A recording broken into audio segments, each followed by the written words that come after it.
विजयनगर। हाँ, विजयनगर में गंगू नाम का व्यक्ति रहता था। उसके बारे में कहा जाता था कि वह बड़ा ही मनहूस है और जो सुबह सुबह उसकी शक्ल देख ले उसे खाना भी नसीब नहीं होता। धीरे धीरे यह बात पूरी विजयनगर में फैल गई और महाराज कृष्णदेव राय को भी इसके बारे में पता चला। उन्होंने सोचा कि उनके राज्य में इसी तरह के मनहूस व्यक्ति का रहना उचित नहीं है, किंतु राजा बहुत न्यायप्रिय थे।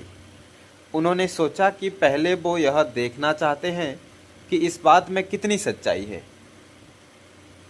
तो राजा ने क्या किया, अपने सेनापति को आदेश दिया कि गंगू को उनके सामने लाया जाए। सैनिकों ने गंगू को महाराज कृष्णदेव राय के समक्ष पेश किया।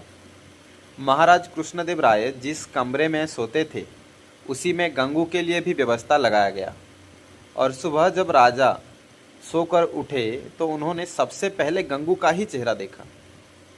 कुछ देर बाद अचानक कार्य आ जाने के कारण राजा को राजमहल से बाहर जाना पड़ा और उस दिन वो इतने व्यस्त रहे कि उन्होंने खाना भी नहीं खा पाया। उनको खाना नसीब ही नहीं हुआ। राजा कृष्णदेव राय को यकीन हो गया कि यह सब गंगू का चेहरा देखने के कारण हुआ है। राजा ने सोचा, जब इस व्यक्ति के कारण मुझे भोजन नसीब नहीं हुआ तो शहर के दूसरे लोगों के साथ क्या होता होगा।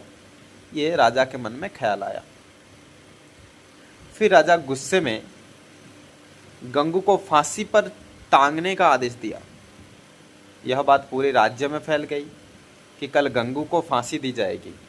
जब यह बात तेनालीरामा को पता चली तो वे सारा जितना भी उनका काम धाम था छोड़ के आके गंगू के पास पहुंचे। तेनालीरामा को देखकर गंगू रोने लगा और तेनालीरामा को पूरी बात बताई कि ये मेरे साथ हुआ है। तेनालीरामा ने गंगू को अपने पास बुलाया और उसी को कहा, जैसा मैं कहूँगा वैसा बिल्कुल आपको भी करना है। और फिर उन्होंने गंगू को कुछ बता दिया। दूसरे दिन जब गंगू को फांसी दी जानी थी तभी गंगू से उसकी अंतिम इच्छा पूछी गई। गंगू बोला, मुझे महाराज से मिलकर कुछ बातचीत करना है, यह ही मेरी अंतिम इच्छा है। तो सैनिकों ने महाराज कृष्णदेव राय से गंगू की अंतिम इच्छा बताई। महाराज कृष्णदेव राय गंगू के अंतिम इच्छा पूर्ति के लिए उसके पास गए और बोले, बतलाओ गंगू, तुम्हें क्या बतलाना है। तुमने जो कहा था मुझसे मिलने को, मैं आ गया, जो भी तुम्हें बताना है मुझे बताओ। फिर गंगू बोला, महाराज, इस राज्य में एक व्यक्ति मुझसे भी ज्यादा मनहूस है। पहले दंड उसे मिलना चाहिए और फिर मुझे। महाराज कृष्णदेव राय ने बड़े आश्चर्य से गंगू से पूछा, गंगू बतलाओ वह मनुष्य व्यक्ति कौन है।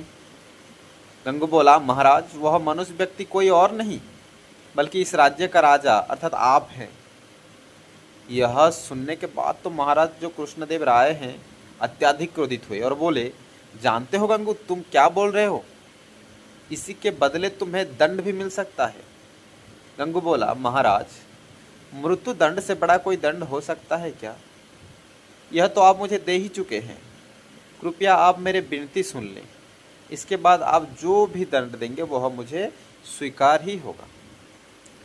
यह सुनकर महाराज को क्रोध कुछ थोड़ा सा शांत हुआ और बोले, तुम्हें जो कहना है कहो।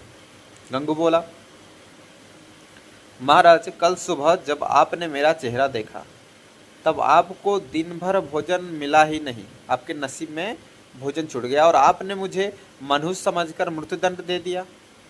ठीक उसी समय कल सुबह मैंने भी आपका चेहरा देखा था और मुझे फांसी की सजा मिल गई। मतलब आप मुझसे भी ज़्यादा मनहूस हुए कि नहीं। जब ये बात महाराज कृष्णदेव राय को सुनी तो उन्होंने निर्णय लिया कि हाँ, ये तो सही बात है और अपने निर्णय पर पछतावा हो रहा था। उन्होंने तत्काल गंगू की फांसी की सज़ा माफ़ कर दी। गंगू को अपने पास बुलाकर पूछा, गंगू, यह विचार तुम्हारे मन में कैसे आया।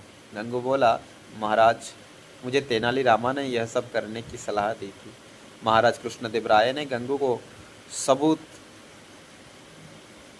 वो खुश हो गए और बहुत सारा धन देकर विदा किया और तेनालीरामा को बुलाकर उसका धन्यवाद दिए कि उनके कारण एक निर्दोष की जान बच गई और महाराज के हाथों से एक बहुत बड़े पाप होने से बच गया।